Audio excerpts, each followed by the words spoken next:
What's going on, everybody? Today we're going to do something different. We're going to be starting a new series on the channel. A few of my brothers and my friends, my homies, you guys know who you are. They have been asking for these videos for years now. We're finally going to get these out, man. I'm going to text you guys before the video goes out, but we're starting at Jordan 1s. We're talking about how to lace Jordan 1s. Let's jump into it. Obviously, there's plenty of ways to lace Jordan 1s. Some of you guys like loose lace. Some of you guys like tying them up. Some of you guys like side to side, zigzag, the straight horizontals. I'm going to show you guys how I lace them. It's probably the most basic way personally, but I rock them different when I wear pants. I rock them different when I wear shorts. So I'm going to break that down for you guys, which lace holes, when to put them in for the high tops and the low tops. Let's jump into this video. Like I said, this is the first of many videos, so please feel free to drop the constructive, not me or rude, the constructive criticism in the comments down below. I love hearing what you guys have to say, the feedback of the videos, and while you're here,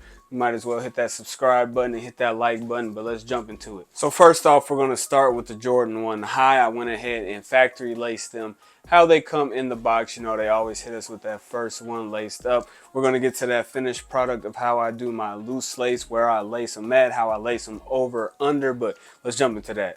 So like I mentioned, I went ahead and factory laced one of the shoes so that you guys can at least see how they look when they come out of the box. I went ahead and laced this one up all the way to the finished product for the shoe. So let's go ahead and get these started. You know, I like to have them, I even them out and everything like that to make sure we don't have uneven laces and everything. I try to make sure that they are super flat so that we don't have anything that's overlapping or twisting when we do go ahead and lace these shoes up.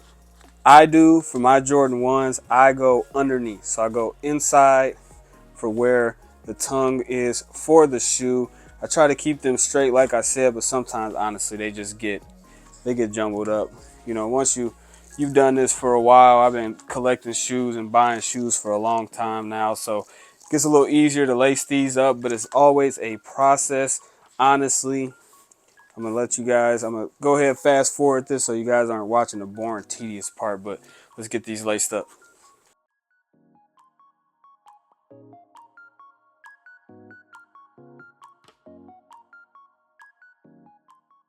So as we come up to the loop on the tongue tab of the shoe, I usually count how many lace holes it takes to get up to it, to how I like it to see, like on this left shoe over here. So we have the first original 1, 2, 3, 4, 5, and they're in the 6th hole.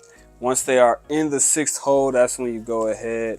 And this is the best look for me, honestly. You can do them from the 5th hole, but to me personally, they kind of look overstretched when you do them in that hole beneath the 6th hole. And when you put them in the 6th hole, when it kind of gives it a gap in between where the next lace loop starts up at the 7th. So it kind of gives a different look for it. Everybody likes their shoes different. I've been wearing Jordan 1s this way for a long time. It kind of works out for how I loose lace the shoes as well. But I usually go ahead and right after I do it once on that ankle collar of the shoe up into here, the top hole, I stop right there. You know, you got to pull the laces to where you feel how long you like them. I usually like mine to dangle a little bit so that they aren't sticking out. I know a lot of people, they tie the ends of their laces so that it's not slipping out back through the lace hole, but that's typically how I lace up my Jordan 1s. Like I said, it's a little bit different when I throw on pants. You know, obviously they look different with pants on, but let's go ahead and tie these up in a tied state as well. Now when it comes to tying them, I usually take it out the top. I usually tighten them a little bit more if I am wearing them tied up instead of loose lace, because I want to have a little bit more lace to play with when I am tying them. They do give a lot tighter of a look, but I like to leave the 2 ankle collar holes, lace holes at the top free when I am tying up my Jordan 1 highs. So I give it so you can kind of see that tongue tag. I know some people rock their tongue out. I do not rock my tongue out when I wear longer pants, but this gives you the option of being able to do that. But when you are rocking pants, you will be able to lay the pants on top of the laces here, but that's how they look when it comes to wearing them tied up Like I said, I try to leave those 2 lace holes open and free, so just so you can have a little bit more to play with if you are using your tongue outside of your jeans. But that's how it is. I usually rock one laced up more for jeans, full length. Short pants, taper pants, we go with the loose lace. Like I mentioned, it depends on the type of pants, the type of outfit that I am rocking. For my Jordan 1 lows and the highs, if we're rocking a full length pants, say a full length pair of jeans, I usually rock them laced up. You know, we'll see in the video the try on before this, but it comes a little bit below the ankle collar of the shoe. If we have more crop pants, or if we're rocking the highs with shorts, I usually loose lace them like this. You guys will see that in the video, but it kind of just depends on the vibe you're going with. Honestly, you can rock them laced up if you want to, with shorts or the crop pants. It kind of just depends on your style, but that's personally how I do mine. Let's go ahead and move on to the low top Jordan 1s. Like I said, I usually keep these loose lace for the most point, so I'm showing you guys on this right foot how they are fully laced up, and we're going to show you the process of lacing these up. We'll make this one a little bit shorter because it is pretty straightforward, just like the Jordan 1 high, but there is there are less lace holes, so obviously when we go into that loop, it's going to be a little bit different. But let's go ahead and get these laced up. So it's kind of the same deal when it comes to the Jordan 1 lows. I count how many lace holes I am up. That is 1, 2, 3.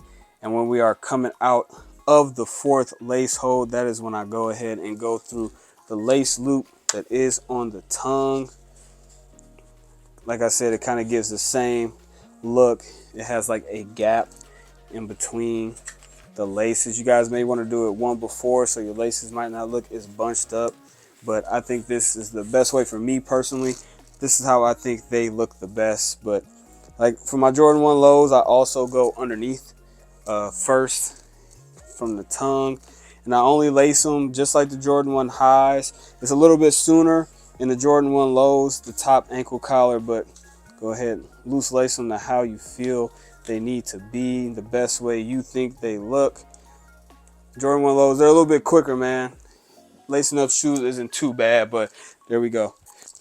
Like I said, I usually leave the open one at the top for my Jordan 1 lows. I don't typically tie them up for my Jordan 1 lows because I usually rock them with shorts or with some taper pants, but that's how they go. For the lows, personally, I keep these a lot more simple. I usually loose lace them for everything. When it comes to the lows, I don't typically wear them with full length jeans or sweats or something like that due to the super low profile of a Jordan 1 low. I will usually keep these with a more crop pants, a taper type of sweat, or short, so I usually stick with the loose lace on the Jordan 1 lows. Like I mentioned, this is the first of a long series. We'll be doing this for a long time, man. We can go all the way to foam posits, some Nocta shoes, it's a bunch of different some up tempos, a bunch Nike Air Fear, guys. There's so many different shoes in the realms of how to lace them and everything like that. So we can take this series on for a long time. It's something I definitely want to dabble in and kind of expand the growth of the channel and what you guys want to see on the channel besides just the reviews and the sneaker news coming up and everything like that. But I want to thank you guys for tuning in to another video. Like I said, this is just kind of how I rock mine. There's some crazy ways I've seen people do these type of videos and ways to lace, but personally I'm going to show you guys how I usually lace them. You know, count the holes and everything, and over or under the lace holes and everything like that. But obviously I'm not the first one to do this, and I definitely won't be the last. But I want to thank everybody coming to this video. Please make sure to hit that like, comment down below, drop that subscribe, man. We're pushing to 2,000 subscribers by the end of 2025. We are at 1,300, so thank you guys for helping me crack that milestone. But we're pushing hard, man. Please make sure to drop them comments, drop the likes, hit that subscribe button. Until next time, thank you guys.